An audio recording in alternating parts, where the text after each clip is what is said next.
You haven't lived until you've heard the show Americans are talking about. The show that launches its listeners to the height of humanity. The audio hour that travels the landscape of adventure. The sound that comforts more than the clip of your first bolt.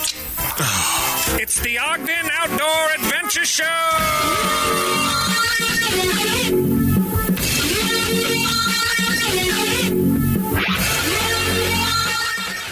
Outdoor Adventure Summits, the airwaves. This is the Ogden Outdoor Adventure Show. I'm your host, R. Brandon Long. I'm belay with you for the next about 40 minutes or so. Along with me for the ride is the best co-host in all the land, Todd to the top. We're hanging out inside the Monarch, inside Banyan 1, in the heart of the Nine Rails Arts District. We have a couple of guests with us here today. So we have Troy Callentine and Jan Larsen, Snowbasin Ski Education Foundation, and bringing Banff World Tour to town, which is very cool. So we'll get to that in just a minute. On the docket, we have a weekly happy. Oh my gosh, what was our weekly happy? Oh, I know, it's this 90s ski bum. So I think, Troy, you're going to like this one. We have a snow report, hint, nothing. What's that? Is that a reference to your age? Oh, yeah. No, that was, sorry, I didn't mean to reference that at all. That was, I just think that maybe, okay, maybe I did. Maybe just I did a little bit. But yeah, maybe you relate a little bit. It's pretty funny. It talks about vans down by the river. Nice. We have a little snow report. Yeah, we talked about that. Not much happening, but we're praying for snow along with some events, and then we'll get to our guests. In the news, fencing hen tag, which I'm very upset about. Sundance, Todd, be thinking about this because I'm going to ask you about Sundance, and I know you didn't have any time to probably do anything, but I will ask you about it. Cool. Okay. Alta parking reservations, Girl Scouts new Adventurefuls, Everest All Blacks, Death Selfie, Louis Vuitton White Space Trunk. Give you something worth watching, hint, Banff. We have the Gear 30 segment, quote of the week, and an outdoor jukebox. So all of this and more on the Ogden Outdoor Adventure Show, episode 384, Ski Team, Banff, and Adventurefuls. So let's charge.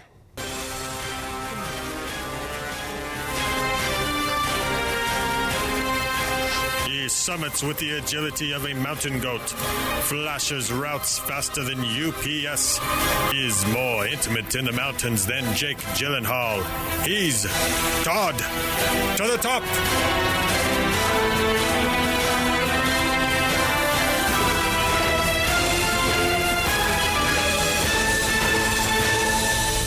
How you doing, Todders? I'm doing good. Now I'm getting excited about Banff. Yeah. It's that time of year. Yeah. How many years have we gone? You gone? You I don't know if I've missed any that you've gone to without me. Maybe. No, we don't go without each other. That's kind of. Let's be honest. That is one activity we do together. Yeah. But it's been. I mean, have we missed a year? I don't think so. I would know. I don't know if we missed a year or not. Actually. Well, we'll have to think about it once we start talking.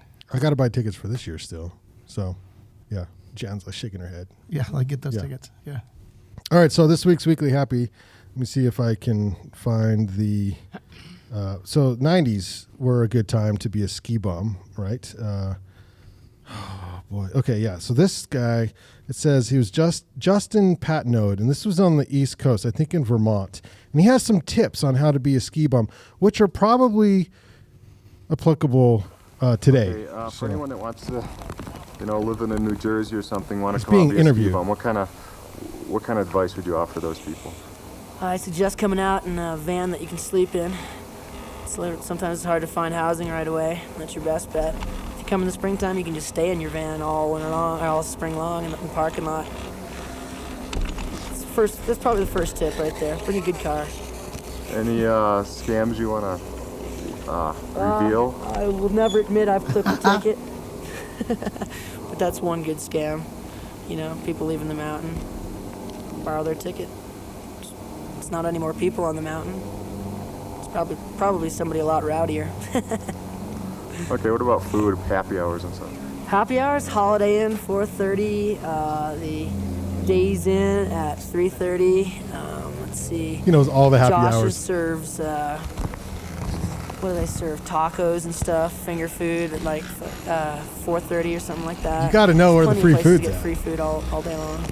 Okay, can you repeat that in a sentence? Say, one way to eat is to hit all the happy hours. Okay. Yeah, one good way to survive and have your belly full is to hit all the happy hours in town. And we've got 3 towns right here in Summit County, and you get 3 towns and 4 mountains together. You got 30, 40 bars putting on a happy hour with free food, and usually you don't have to buy a drink or anything. You just walk in and take the finger food. But that's only at 4, 5 Pro tip. o'clock. Hashtag pro gotta tip. get breakfast somewhere. How old's this kid? He Kill a sounds rabbit, really I young. don't know. No, he does, but he's probably mid-20s, early 20s. Anything else you want to add about being a ski bum? It's very enjoyable. It's very, Definitely a way of life. very enjoyable. Advice from a ski bum. Oh my gosh. Yeah. So that is on Unofficial Networks. Thanks so much. Yeah. Advice from a ski bum, which is kind of funny. That's insightful. I wonder Is how it- that could apply today. Well, I mean, I don't know. Those are good tips, no doubt. Those are good tips. All right. So next up is we do have some events here. We have the B Street Speaker Series continues this Thursday, Accidents at 6 o'clock. We have Avalanche Basics this weekend, February 4th and 5th through Ogden Avalanche. The Up for Air Series is also this weekend, the RUFA up at Malans Peak. And then the CUFA, Climbing Up for Air as well. The Front Ogden 4-hour and 8-hour events. Into Backcountry Touring through the Weber Outdoor Program. That's at Ben Lomond Peak. That's also this weekend. Go to Weber Outdoor Program. You don't have to be a student. You can be general public to do that. And then, of course, next week, Ogden Avalanche B Street Speaker Series continues. We have Banff Mountain Film Festival coming on February 18th and 19th. Winter Trail Series Full Moon Snowshoe Hike through Weber State on February 16th. Powder Mountain 50th celebration on February 19th and 21st. And then Run to the Hills through Ogden Avalanche, I believe, is March 12th. More on that later. And then March 19th through 20th, Ogden Avalanche Backcountry Ski Camp, Base Camp. March 25th, Winter Trail Series, cross country skiing. Troy, when's your shindig? What are we doing? Which shindig? The free ride good event? question. Yeah, Yeah, good what's- question. when are all of your Man, we got shindigs? shindigs left Yeah. and right. So our next, a couple big shindigs coming up is, of course, the Banff Film Festival you talked about. Yeah. We'll get Jan to give us more info on that. We have a free ride competition coming on the 17th and 18th up at Snowbasin. We just rerouted where the route's going to be. We're actually going to be coming down Lone Tree and possibly off of Flamingo. So Is that open to the public or ski team only? this will be ski team only. So this is kind of a Western U.S. Competition. It's open to nationally to kids to enter. It's a junior free ride qualifier for these kids. So we'll have everybody from Parker, how old? 18 and below. So 18 and below are coming to this event, and man, some of these kids, they rock, man. They're going to come in, 12-year-olds hucking cliffs, busting tricks right down the center of Lone Tree and others, and it's pretty cool. Parker will give us quite a few details on that. Yeah. Parker's going to have to tell me if to get on the team, do they have to jump Corbett's? Is that how they do that? Yeah, we meet in Jackson. Is that what you do? Yeah. Okay. Yeah, that's right. Okay, you're on the team. All right. Yeah, there is some qualification though. So, the team itself, Snowbasin Ski Team, we've been operating an alpine race team for decades, really. So we've been really focused on the alpine race team for quite some time. And about 9 years ago, we saw a big need for free ride and big mountain skiing for kids who wanted to have a more organized social atmosphere in their skiing, but that didn't want to race. The race scene is amazing. It's awesome, but there's a kind of divergent group now that really wants to compete in the free ride and big mountain stuff. So we started that, and Parker's been heading that up for us for quite some time. So Thanks, Parker. Todd, should we introduce? Yes, please. Yeah. Okay. Troy Callentine, Snowbasin Ski Foundation, along with Parker Gray. So, Troy, now did you ski race? Yeah. Okay. So my history, I grew up in Ogden. I was born and raised here. Went to Weber State University, in fact, ski raced at Snowbasin. So that was quite a while ago. Were you one of the lucky ones to be on like a they pay for you to go kind of a thing? I wasn't quite that lucky. Okay. No. But I had friends who did. So Yeah, that's cool. that's what matters. So I started ski racing, I guess, when I was around 11 at Snowbasin for the Snowbasin ski team. And and I just fell in love with it. Again, that social aspect that skiing brings is a huge part of what our ski team's about. These kids get together, other kids of similar age and ability, and they don't only just go train gates and race, but they get out and ski all over the mountain, and they learn the fundamentals of skiing, how to be safe on snow, and how to find and pick the best lines in and out of the race course. And so I fell in love with it. I ended up racing all the way through high school. Graduated from Bonneville High School, went to Weber State and raced there. Scholarship was the word I was looking for. Yeah.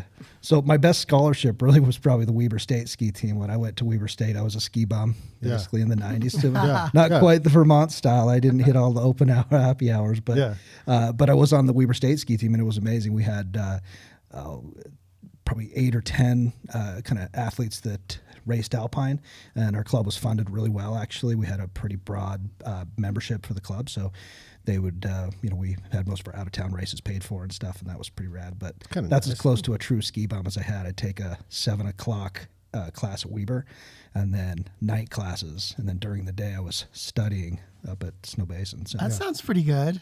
Yeah, that's not a bad gig. It wasn't awful. No, it wasn't awful.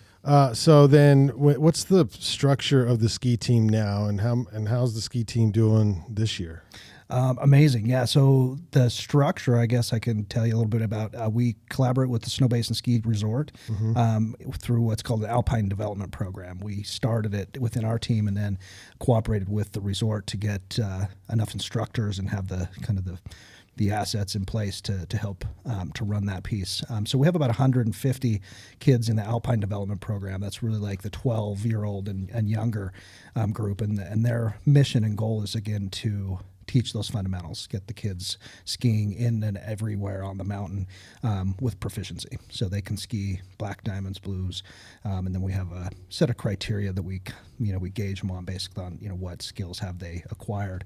And so that's about 150 people there. And then from there, as they kind of age up in and or gain more interest in our free ride program or in ski racing, then they come to us, and that's where we help guide them into the right program. So the Snowbasin ski team, ran by the Snowbasin Sports Education Foundation, SSEF. Yeah. Rolls off the tongue. It rolls off the tongue. SSEF. We host a little over 100 athletes right now. So we've got around 40 that are on our free ride team that Parker manages. And then the difference is on our Alpine racing program. Okay, I have a question for you. Yep. When you're on the mountain and you're watching all the kids ski, not just your kids, all the kids on the mountain. Sure. Can you look at all the kids, even going down, steeper chutes and stuff, and say that kid's had training versus those who haven't? Can you see it? Yeah. 100%. Absolutely. 100%. Yeah. A lot of these kids at 10, 11, and 12, their parents have been skiing most of their life. By the time the kids hit 11 and 12 that have been through our program from the age of like 8 through the Evo program, they're skiing better than their parents. This includes me and my kids nowadays. They do. So So the question is, some likes to ski guy goes out all the time. Is it impossible to pick up some of these skills without training, like without a coach and stuff? How hard is it to, what are they missing essentially? And what does the ski team bring how does it bring value to your technique when you're on the mountain? I mean, I guess I'd put it this way. There's an easy way to ski and a hard way to ski. And if you try and learn on your own, typically you end up learning the hard way to ski, right? And when I say hard way, it's hard on your body. It's hard physically. It's harder to make a good, clean turn without some of the minute adjustments we help the kids make. Hips over their toes, parallel shins, just having simplicity of hands out front, making the solid pole plant. Some of those things seem so rudimentary that people don't really think about it, but these kids get these habits instilled in them at such a young age, and it's repetitively just brought to them that it becomes second nature, and then we can really fine tune from there. So I'm a huge fan of coaching. At 45 years old, I still take coaching. I take guitar lessons. I take coaching in my business and different things, and so Todd, could we take podcast coaching lessons? I bet you could give podcast coaching lessons. See, I'm more on the side as we could probably give them. We could probably give them. It may be too late for us to take the classes. We've established bad habits already. I think that's what people pay for is our bad habits, because it's worth listening to. That's the goal. That's the goal. Well, thanks, John. And speaking of habits, right? Bad habits are something in skiing, just like any other sport, they're really difficult to break. So when you get kids involved in skiing, organized ski lessons and coaching, they're going to develop good habits early that will be harder for bad habits to kind of inject themselves and create. How young do you start? So the Snowbasin program starts at 5. between up from 5 to 8, they run a program that's called Snow Stars, and then about the 8-year-old range, they hop into the Devo program. So as young as 5, and those are half-day programs, Saturdays only, about 13 sessions throughout the season. And then when they get into the Devo program, it's an all-day session. And at age 9 and 10, we'll take them in the race side, but there is kind of a requirement and an evaluation of the skill set to make sure that we can match them up with the proper group, because we don't want somebody who's just not quite there trying to keep up and developing bad habits, trying to keep up with some of the other kids. It's better to keep them in a group that's the same or similar ability. When do you kick them out, and do you offer adult middle-aged male ski class? Too many bad habits. Too many bad habits. Is it too late, Troy? You could just lie. You could just lie on the application. We'll let you. I'm 25. Yeah. We coach kids up to 18, so we have services and value we can provide all the way up through age 18. But I really am screwed, Todd. I can't. There's no way. You can't pull 18. No, I can't pull. There's no way, dude. We could arrange some private coaching. Okay. That would be scary. So. No, you guys. Jan with her dig on the side. I like that. These kids make lifelong friends in the ski program. Absolutely. Definitely. My sons, both of them, Yeah, for sure. have. Yeah, Jan and I have known each other for really over 30 years. She was involved you with the were ski team, really running the young. board, and handling that stuff. And I've known her sons as well. And she's absolutely right. I have, most of my best friends I knew and grew up with on the ski team. And whether we hang out every day or not, when I see those people around, we connect and hang out. So it's a really great experience. My camera keeps shutting off for some reason. Yeah, see there. Now I'm back. All right, very good. Okay, so halfway through the season, where are we at on this? We're halfway through the ski season for the most part, but we're really kind of just getting started on the race season. We start racing in December, but snow conditions and some other things has rescheduled some of our events back a little bit. So we race all the way through really March and early April for the finals and championship races for these kids. And the free ride championship is in late March as well, Parker. And so, so we're just really kind of just getting geared up and going. Once the kids get started, we have all the different age groups from U18 all the way down to U10, and they race at different resorts with different age groups. And so almost every weekend our team is traveling somewhere, either locally within, the Snowbird or like Snowbird Park City, Snowbasin area, or all the way up to Idaho, Wyoming. So if a parent wants to have their kids participate in your program, when's the recruiting hour? Soon. Soon? Okay, yeah. When does that come up? Well, we'll accept people mid-season. So if someone wanted to come and check us this year, if we have room and we have the coaching staff to again offer the value, we don't want to bring them on if we can't provide the service. But if we have room in the program for the kids' ability and age, we'll start to work with them this year on a prorated basis. We plan to release our full tuition and programming for next year by late March to early April. So what basic skills should they have before they jump on the team? At the younger age, we really need them to be able to carve, parallel turns down fairly steep blue runs with proficiency and no real fear. If they can do it down black runs, that's even better. That's kind of if I was to summarize the main thing, that's what they need. They need to be able to, of course, get their own boots on. There's a maturity thing that comes with this sport as well that the coaches don't. You don't put their boots on for them? We don't. No. No. If you want that, you can go to Deer Valley, I guess. I don't know where they do that. But yeah, no, which actually is, I guess, another point to bring up on, you build lifelong friendships. You would really create this culture of a social sport, right? You get engaged with other people who do this for fun. And at young ages, these kids, my kids have been bringing home their boot bag and pulling out their boots and drying them every night, drying their gloves, taking care of their goggles, packing it all up the next morning, at age. These are lifelong skills. These are lifelong skills. I mean, they seem basic, but again, for an 11, 12-year-old to come home and manage all that equipment and gear and do it and know that if they don't, their feet are going to be frozen the next day. Yeah. And, so it's pretty rad to see that happen with the kids. And so the kids need their own equipment, and then there's I'm assuming a fee to beyond the team and stuff. And then are there other fees like race fees or anything, or is it all kind of packaged into one deal? Yeah, Yeah, there are other fees. So we have our tuition, which covers all the coaching and training program, all the assets for gates and safety equipment, that type of thing. But each kid needs their own skis, boots, bindings, clothing. The tuition does include a jacket, so we have a team jacket that's branded and is ready for them to go. And for the racing, there's additional equipment that's involved, and then depending on which race series they go to, those will be extra races. So are they wearing the onesies, the tights? Like, what are we doing? Yeah, we got the onesies, man. The onesies, lycra, baby. Lycra. It's hot. It's fast. You guys can't see it. That's what Brandon's wearing right now. Actually, I just put the t-shirt over top because he's wearing a spider suit. It's hot. Yeah. So in the alpine racing side, there's that. There's pads and shin guards and pole guards and helmet stuff like that. So so those are typically extra. We have been really fortunate. So our club is based, our funding and the programming and tuition is all built around a model of history and what we've seen happen in the past and everything else. And we actually subsidize about 45 to 50% of our budget through fundraising. So really important that we are able to run successful events like Banff Mountain Film Festival as a joint venture with Jan and other things like our Winter Welcome and these events that we're hosting, like the free ride event and our other races. Those all do generate some revenue. We have the Town Challenge series at Snowbasin. If you guys have seen that, we just released that back this year.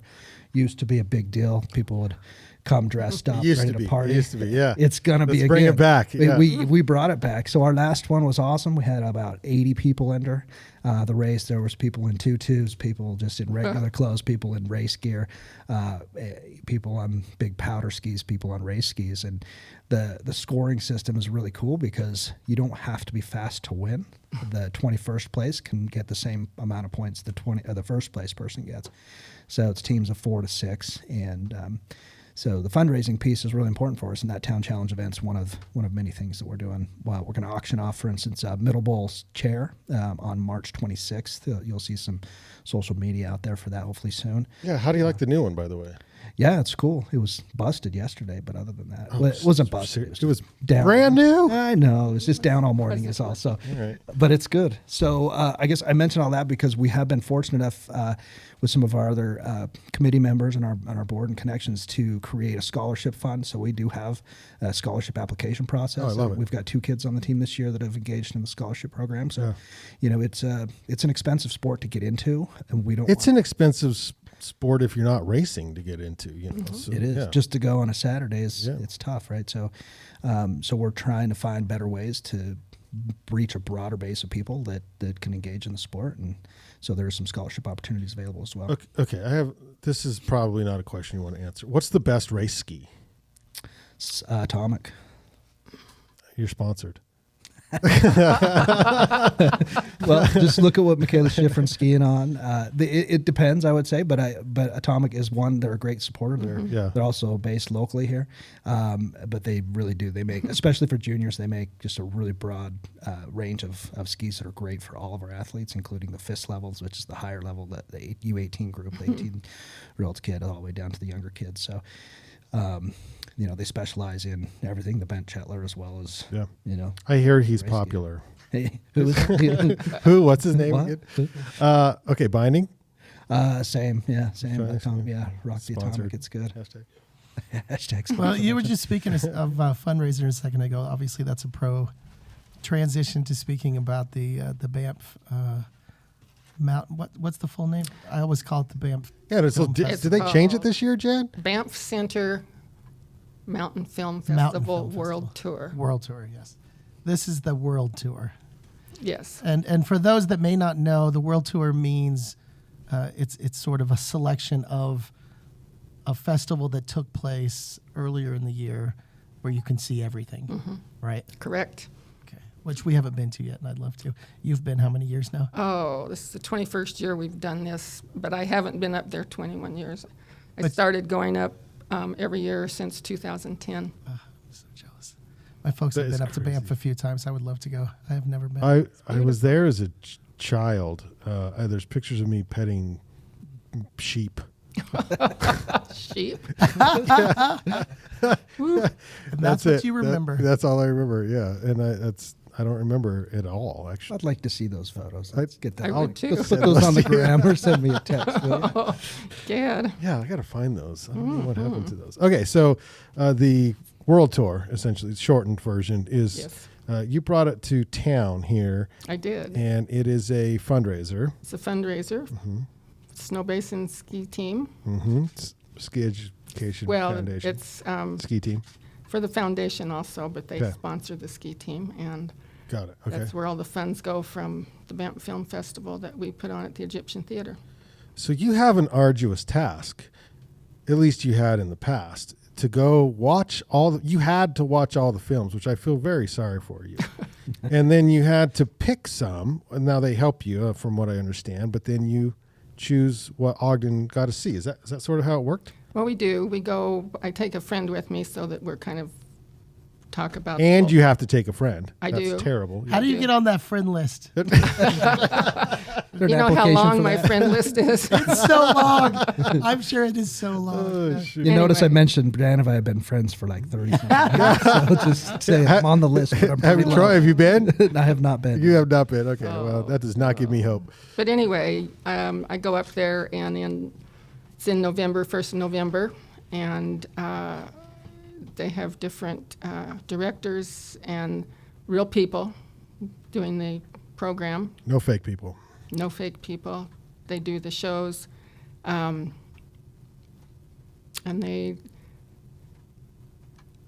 we watch about over 100 films. In how many days? We're there for a week, Okay. and then you vote on what you like the best. It's an intensive. It is intensive. And if you don't see one that you like that's presented by the director on the stage, then you can watch them on the computer and go through them On a your little own bit time. faster. Okay. Yeah. And then after that, all the tour guides meet together and vote on what we like. And there's probably about 25 or 30 different hosts that come from all over the country. And we talk about our shows and what works best and that type of thing. Are there film fights? Are there, No. Well, there's I film- really want this one. There's not. They're not fights, but what they are is like, oh, why didn't that one get it? Yeah. And because we'll vote on something, and everybody likes it, but the producer and the director won't cut the film down under an hour and edit it. Oh, so there's holdouts. Yeah, there are some that are really good that can't be shown On the tour. on the tour because of that. Is that the length requirement? Well, I'm trying to think, is it under an hour? basically it's under an hour, and we try to hold it down to 45 to 50 minutes for the long films. Because when you're sitting through, is it 3 hours? About 3 hours each night? Oh, it's about two and a half. Anything more than that, then it's It understandable. is. I They suppose, lose yeah. interest in it. But most of them are short. You'll have anything from 3 minutes to 10 minutes to 20 minutes. And then there's one feature in the evening, in the early evening, and one in the later after the intermission. I love the guides. Each year they're always memorable as well. I know it. They're I so know much it. fun. We call those road warriors. Road Warriors. That's yeah. yeah. And they come down from Banff, and we host them, and they do a fantastic job. They get the audience geared up and hooting and hollering. And they say a boat a couple of times. a boat. A boot. They say, A boot. It's a boat, that. It's a good film, eh? But this, Yeah. But this year, actually, because of COVID, in January, Banff cut out the road warrior situation. Oh, it's virtual. So it's virtual at the Egyptian. Okay. They may, as things ease up a little bit with COVID, maybe in March or April, they'll open it back up. But right now, we don't have a road warrior. All right. I'm going to ask an impossible question, Chad. No, I don't know. Over the years, which one or two movies stands out to you that you just think, you just remember it for whatever reason, you remember that film? And if not that, even just a type or a genre or a sport, an activity that stands out. The one I really liked, one of the ones that really stands out is called Murder in Himalayas. That sounds lovely. And, well, it's about, It's about these young women from Tibet that are hiking to meet the Dalai Lama, and they're going to be nuns. And what happens is they're murdered, basically, because they're escaping. Yeah. And what it's been caught on film, because at base camp there was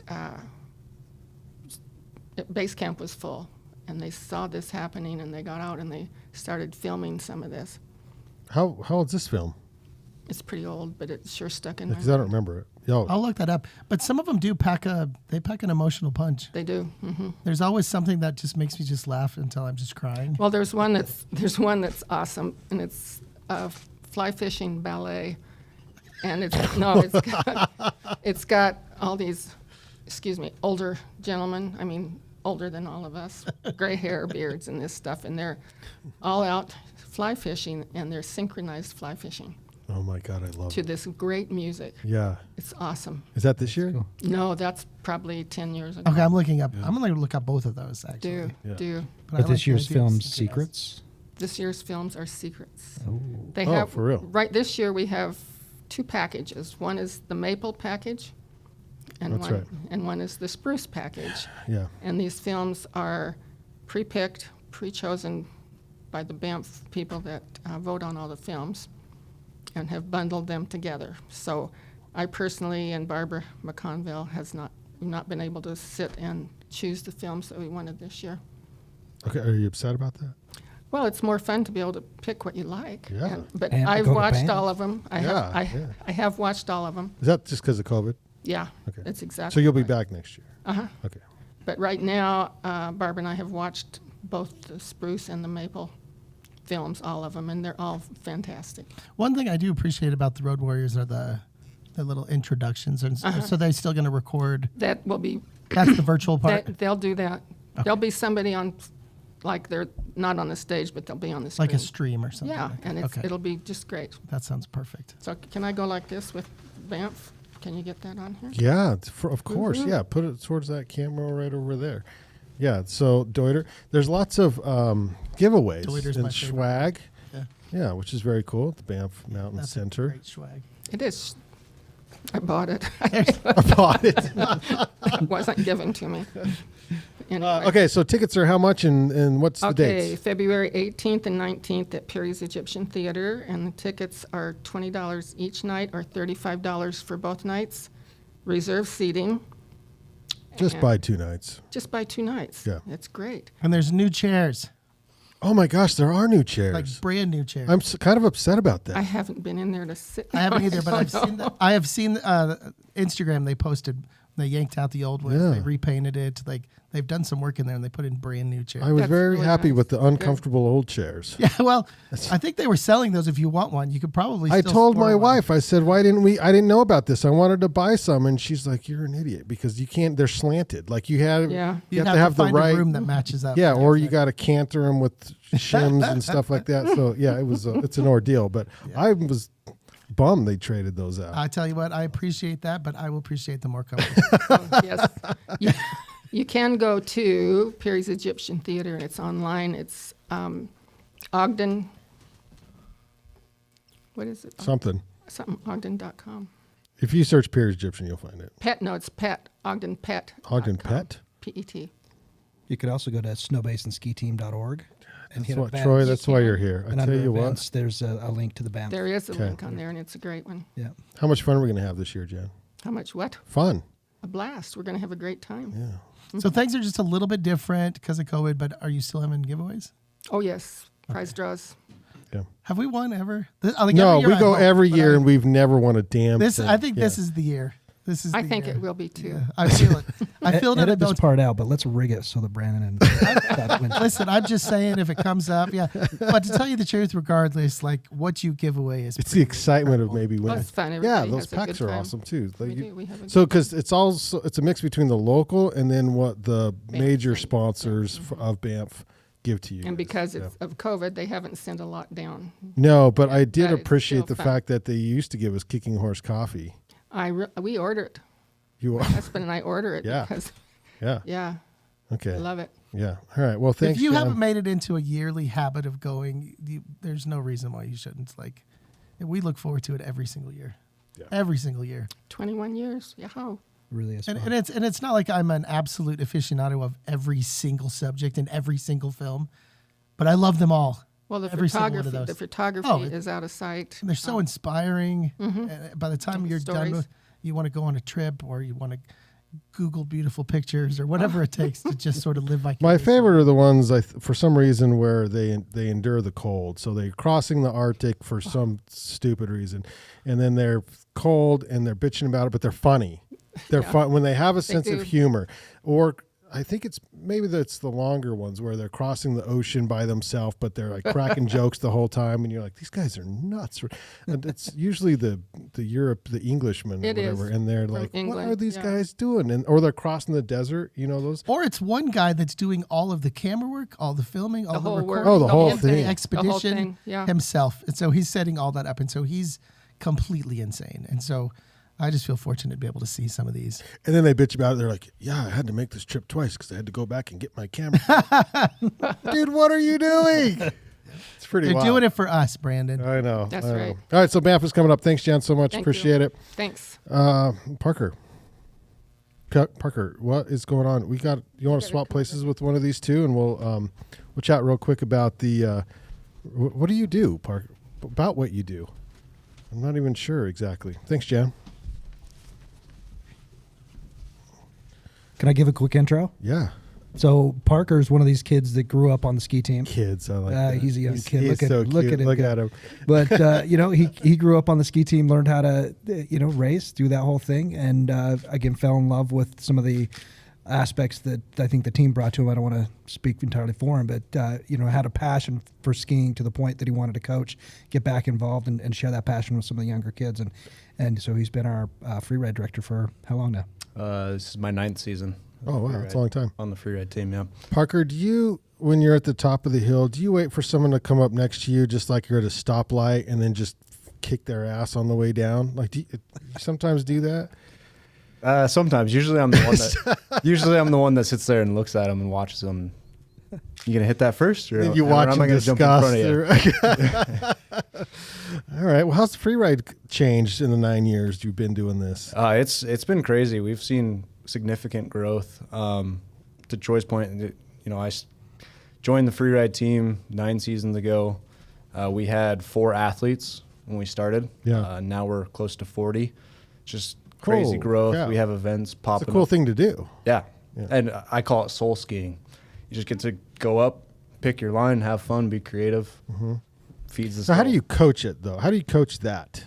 So it's not much different from coaching a race team. We're still teaching fundamentals and all that, but when we get up to off-piste skiing, it's more of be creative, pick your line. Fundamentals don't change, right? Everything's still the same. Parallel skis, stay forward in the boot, pressure, hands up. It's all the same. It's just a matter of like when we're teaching takeoffs, 4-point stance, staying forward. You got to be a little more balanced. You can't charge as hard. Snow is forgiving, but there's bumps underneath. You don't know what's coming. So Is this more you against the mountain instead of you against the racer on this? You know what I mean? yeah, that's a good way to put it. Okay. It is you against the mountain, but you get to take charge and show the mountain who's Or boss. wait, are we ever against the mountain, or are we We're one with the mountain? One with the mountain. That's what. All right. Just making sure. Okay. All right. Well, are there? I mean, the competitions. Like, how do you do this? Like, how do you determine who's the best skier in that modality? So we have 3 judges at each event. They sit at the bottom, and we just have an open area with a bunch of features in between, some technical sections, and the judges just score it. Everything's based on line choice, so the athletes get the creativity to start from where we set a starting point and choose your line, and the judges will score it accordingly. They kind of have a base structure where they go, and everything's based off that, and they go into control, fluidity, technique, style, and energy, and they're all each scoring category get at the end, put it all together, and that's the final result. And the Russian judge is still the hardest judge? Yeah, absolutely. Yeah, okay. They're hard to please. 6.0. Every single time, yeah. Every time. What's the hardest part about what you do? It can't all be fun. When you really got to dig in? Yeah, this is work. This is hard work. It is hard work. No, honestly, You got to tell us something. this is a boring answer, but I love everything Oh my I do. That's a great answer. I mean, that really is a great answer. Everything's working out the way it should. I grew up on the race team. I raced for 13 years for Snowbasin, and it's funny because Troy's brother was actually my coach for, had to be 7 of those years, and he's a great guy, and he is the one that built up my passion for big mountain skiing. How good were you before you started on the race team? I was trash. I started when I was 5, turning 6. Trash. He's a at 5. trashy 5. He was so bad at 5. I was one of those kids. I was one of those kids that decided to turn around backwards and not listen to my dad and just be like, and just roll down the hill. Yeah. Didn't care what he said. But joined the team when I was 5. And I think I had Troy's brother Tyler for the first couple of years, and then he had advanced up to the FIS level. And I worked my way towards there. But Tyler was always one of those guys that took us out free skiing. If it was a powder day, we were out free skiing. No gates in the ground. Let's go enjoy the mountain. And he showed me the love for skiing beyond racing. So I owe him a lot. But that's kind of where my passion led into big mountain. I still do enjoy the racing side of it. Are you competitive in all things? Like, do you kick ass at Mario Kart? Oh, yeah. Yeah, okay. I've got an 8-year-old son. We play weekly. You don't look old enough to have an 8-year-old son, but that's great. Yeah. Okay. Well, what are you most excited about when you're out there teaching the kids? When something happens and you're like, hey, hit me in the heart. The kids, I get to see the kids express themselves on a daily basis. Yeah. And as cheesy as it sounds, skiing is an art form. And to see the kids put together a line top to bottom and come up with their own tricks, hitting these drops and just putting together a full line top to bottom and seeing their hype at the bottom when they're super stoked and everybody, the whole group's cheering them on. There's nothing better than that. I have one quick question. So I do advising for visual art and design, the art department on campus. And to me, one of the biggest benefits of being in school or any of these programs is just building confidence. And so if you could just talk about just confidence, and maybe both of you guys could answer that as far as what a program like this does to a kid building confidence, each time they get up on the mountain, and how that trickles into so much, of the rest of their life. Good question, Todd. Confidence, yeah. You should get some of that. You have so much confidence. You have confidence in space. I need to take lessons from these two. That's what I got to do. I'm in the mature class or whatever. The mature class. Right there. So what do you guys think of that? Yeah, so it's building confidence kids is a big thing for Big Mountain. We're taking them up to chutes that they've never seen, and they stand up at the top and they're having oh shit moments. It's a weekly challenge, but having their peers around them, same age, same skill level, to cheer them on. Parents always say don't give in to peer pressure, but when it comes to skiing, I say go for it. But they all need to have confidence in their ability, and they all have confidence in their coaches. The parents have confidence in their coaches, and that's why we take them to push their skill level, but push their mental capacity to a point where they know I have full confidence in them to put confidence in themselves. And, that's what we're all about is, as a team, racing Big Mountain is bring them all together, cheering them on. But I think the peers, getting the peers together is the biggest part. Yeah, I second pretty much all that, I guess. Maybe a personal story would be my son's now 11, and 2 years ago, so he was 9 at the time. He's skiing really well. He was skiing some off-piste stuff pretty good, and we decided it was time to take him to Middle Bowl Cirque. So a lot of people don't even go to Middle Bowl Cirque at the age of 15, 20, whatever. You look at it from the top of needles, and it's not particularly scary for most, an advanced skier, but a 9-year-old, believe me, when That's you come steep. up to you come up to that cornice and it's pretty big. Well, my boy just stood there and he kind of looked at me and then he just skidded out, man. He just went right down and he just started making his turns and his pole plants were right out front, right down to his tip and just started making some turns. Nice controlled turns. I mean, he was going across the hill a bit, but at the age of 9, he was skiing off stuff that again a lot of people wouldn't at all. And he I don't want to say he didn't hesitate. He got there. He took a breath. He looked at where he was going to go, and then he just went. He knew I have the skills to do this. I can pull it off and do it.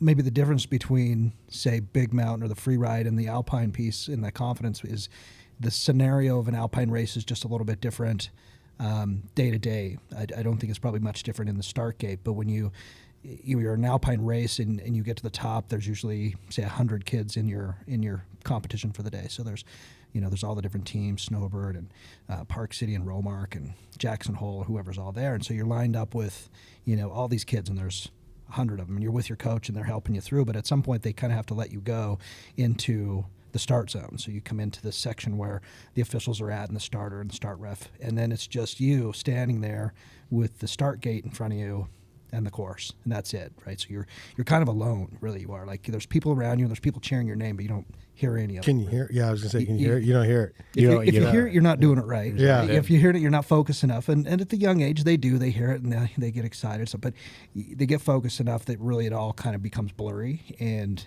then they know they're at the start gate, and it's icy as crap, and it's a difficult course. It might be fresh and smooth, or it could be you're running 95 out of 100 kids and there's 95 tracks in front of you and it's bumpy and rough and could be crazy, and you get a 10-second mark and then 5, 4, 3, 2, 1 and then they kick out and go. And so to be 9, 10, 11, 12 and be there by yourself and put into that position where you've got to go, you got to have the confidence to do it. And I've yet to see a kid like back out of the start and say, I'm not doing it. They all just get and they go, I'm ready for this. I've got the confidence to do it. And they go and they get to the bottom, win or lose. Pretty much every kid comes through, arms in the air, stoked about what just happened. So I love it. It's really cool to see. What's better for recruitment, Michaela Schifrin or the Olympics? Good question. I don't know. That's a hard one to answer. Michaela's pretty rad. She has some pull, huh? She got some pull. She's pretty rad. Her story, her focus, her regimen for the day. I mean, and everything she does is pretty incredible. She's a fine-tuned machine just for skiing. Is she in the Olympics this year? Yeah, definitely. How's she going to do? How many golds? She's going to snag at least a couple, I would assume. So. Okay. She's going to what? All events. All events. Oh, all events. Competing in all events. Yeah, she's somewhat of an anomaly in the alpine racing world in that some people race all the events, the speed events, downhill, Super G, Giant Slalom, Slalom, but most do well in either the Super G and downhill or the Giant Slalom, Slalom. And she's been able to win in all the categories, and that's pretty unique. So yeah, this is wild. Hey, thanks you guys for coming in. I'm going to burn through some stories real quick. Feel free to chime in as I want your feedback on some of these. First, we'll get to the snow sucks. Hasn't snowed. Does that affect your season, by the way? It affects free ride probably more. Free ride, yeah. We just had to change venue locations because of the lack of snow. Yeah, so I got zeros across the board. Who has more snow? Who has a bigger base, Powder Mountain or Snowbasin? Right now. Ooh, more base. It's all about that base. It's all about the base. It's all about. I don't know. I would think natural snowfall, maybe Powder might. I think Powder will pull it. Ding, ding, ding, ding, ding. Yeah, so Powder's got 50, Snowbasin 42. Where's Nordic, by the way? That's always interesting. 30. Hanging in there. Which, by the way, we train at Nordic Valley as well, and it's phenomenal training. The kids get in 2 hours. They'll go there and they'll crank out 18 laps or something in a couple hours. That's awesome. Really awesome. I was up there yesterday. I was quite impressed, actually. Nordic? Yeah. Yeah. Going there Saturday. So they fenced the takeout at Hen Tag. You guys, rafters, tubers, those of you who do the Hennifer to Taggart little run there, Mr. Taggart, his last name is seriously Taggart, owns the property there. He fenced off the takeout. I am not happy about this, but I think the county is going to reassess what property he owns to see if he has the right to actually put that fence there. because otherwise it'll be a total mess when we all try and tube it in the summer. So that's cool. That's from the standard. Yeah, I'm more of a tuber than I am a kayaker. Yeah, I feel you. Yeah. These days. I love going on the river, but I usually just hire my brother and hop on a trip guided and then sit there. As long as the tube has a cup holder, I'm game. The cup holders are essential. Todd, did you watch any Sundance this year? I did watch 2 films. I had a chance to see 2 films. Were they the big films? I keep pretty busy. They were 2 that got a pretty good buzz. One of them pre-sold, I think, right before it started, and the other one I think did pretty well. So, You Won't Be Alone? You Won't Be Alone was one of them. Yeah. Yeah. Okay. Yeah, that was one of them. And so, they did online last year as well. I was there. What did I decide? This is you probably appreciate. This is probably near that number of the Banff number, but this is my 26th Sundance. I think 26th Sundance. Wow. And But that was virtual this year. Virtual this year, and so I've still managed to see some. I want to keep that, that going. Plus, I love seeing the movies too, and so, but we still made a night of it. I still had theater snacks, and we made little signs, and and so. Did you meet any celebrities at your house? There were some celebrities. There were more like B celebrities, and it was me, like B or C celebrity. Yeah, but I. Still, I could have come over. I think they made the most of it. I think that if you look back. A couple of years ago, Sundance, that Park City, that actually some of the first cases showed up at that Sundance. And so that was California. 2020? 2020. So it actually, Park City was one of the first places that they got some of the first cases and so I know these venues really, really well. And so I was fine with that decision, honestly. And so I think that they'll be back next year. Did you see the Lucy and Desi? I have not, but that one will be available very soon. Cha-Cha Real Smooth? That one was sold out before it even started. Living? Nope. Utama? What do you know about that Living? I don't know. I'm just going down a list here. Names. It says it's a bold idea to remake a movie by Japanese master Akira Kurosawa, although it helps to have Nobel Prize winner Kazuo Ishiguro. I don't know what. On screenplay duties. Yeah, and the star of Bill Nye's Calibre on board. I don't know what this. Let's just say it was still a good lineup, and they still went through all the steps of all the submissions. In fact, I think there was even more submissions this year than most years, and very cool. Just a different experience for sure. But the way they had it lined up, they had 2 screenings. The first screening, you had a 3-hour block to watch it, and if you started the film within, say, 30 minutes of it starting, then you watch the Q&A live, and that's one of the reasons I go to these, is so I can hear that. That's the reason I go to gallery openings, is so I can be there with the artists. And so I try to see most of those premieres, but if you can't make that, then 3 days later, they do another screening of the film that's available for 24 hours. So you had like a 24-hour block to see it. And so I took off a few days from work and just watched, like I said, a few of the live ones. Can you do homework while you're watching those? No.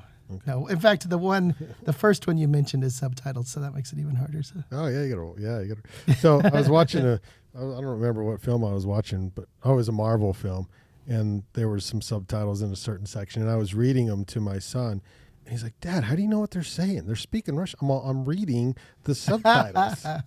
He's not quite there yet. What do you guys know, if anything, about Alta and paid reservations for before 8 a.m., prompting Wasatch Backcountry Alliance to start a new shuttle system for Dawn Patrol? Anything? Do we care? We're not the Cottonwoods, so I don't make it down there, but I have friends who do. It's tough, but I mean, on some level, I get it. There's the car's got to go somewhere, and there's got to be a solution. So I think that the shuttle that Wasatch is putting together, Wasatch Backcountry, it's a good idea. Yeah, maybe that has some legs and could create some new opportunities in other areas as well, where they could shuttle to different lots and access different places too. So yeah, shuttle. Crying out loud. Yeah, let's Scarpa. Girl Scout season with the cookies are back, and they have a new cookie to ruin us all. The Adventurefuls is the name of the new cookie.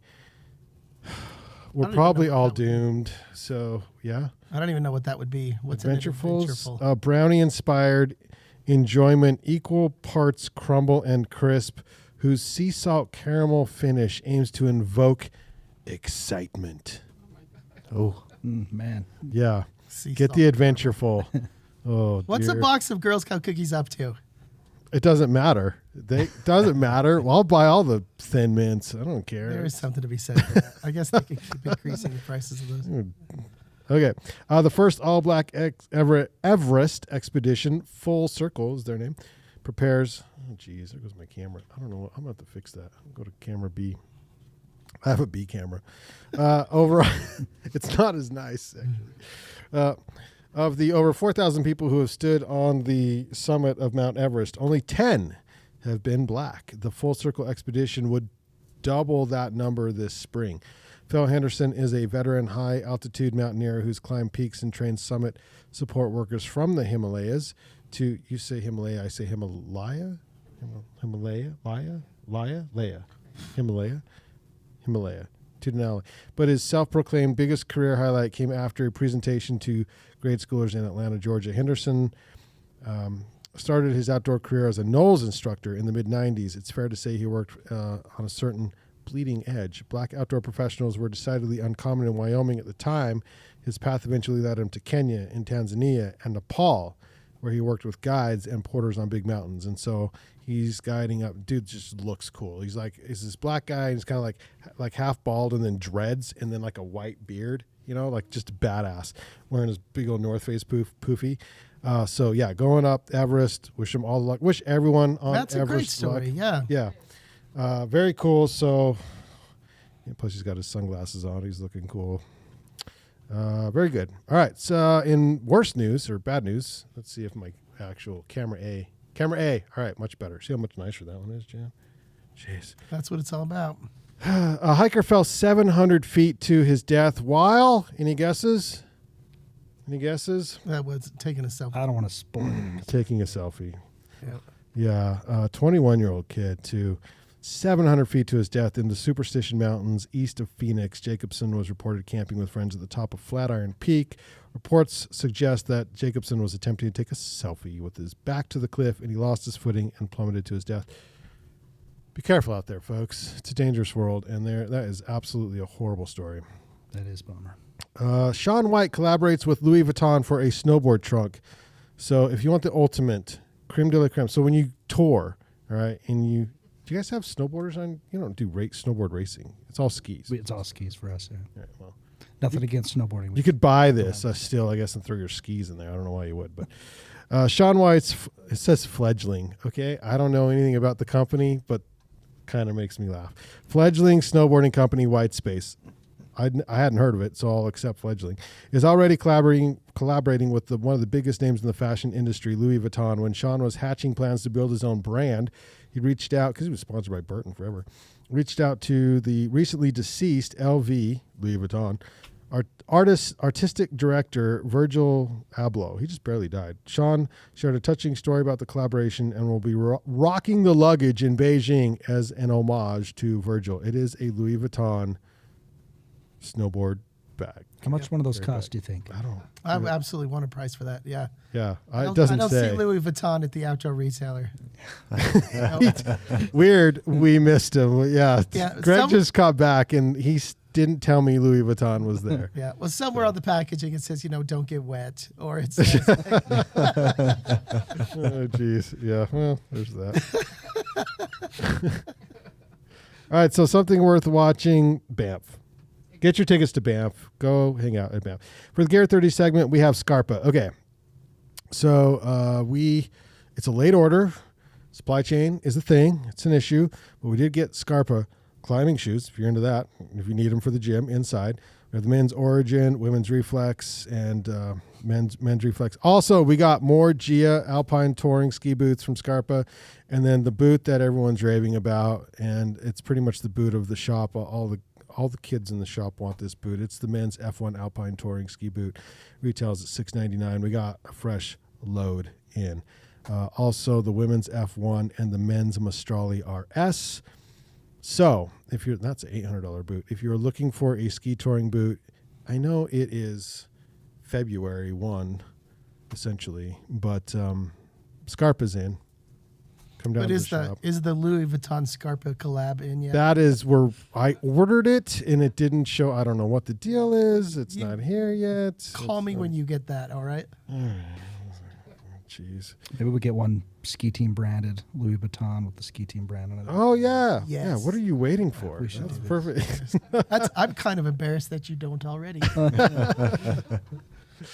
Yeah, that should be a thing. All right, quote of the week. Just become totally content and happy from within. Then you will get all you want. Shri Shri Ravi Shranker. What the name is that? It's a memorable. Shri Shri Ravi Snake. Just become totally content and happy from within. And then you'll get all you want. Listen to the Banyan one thank you to Banyan one for powering today's 384th episode of the Ogden Outdoor Adventure Show. Listen and subscribe to the Banyan Collective on YouTube. We love you on YouTube. Please subscribe. Click the notifications button. Look for us on Facebook, Instagram, Apple Podcasts, Spotify, thebanyancollective.com, and on the Podbean app for Android and iPhones. All show notes with the links are available at thebanyancollective.com on the blog. DM us on Instagram if you want to say hi, or you have guest suggestions, or you want to reach out to anyone we've had on at Ogden Adventure. This week's outdoor jukebox is Youth. It's a daughter cover from UD that was just released yesterday on Van Sessions. It was a great song. Oh my God, it's so good. It was a great song. As John Muir would say, the mountains are calling and we must go. Let's go.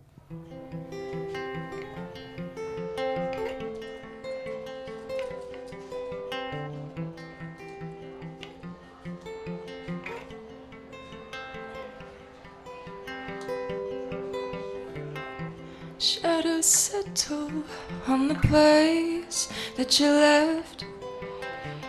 Our minds are troubled by the emptiness. Destroy the mental, it's a waste of time. From the perfect start to the finish line.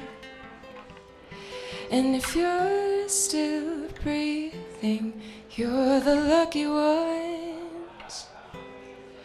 'Cause most of us are heaving through corrupted lungs, setting fire to our insides for fun, collecting names of the lovers that went wrong, the lovers that went wrong.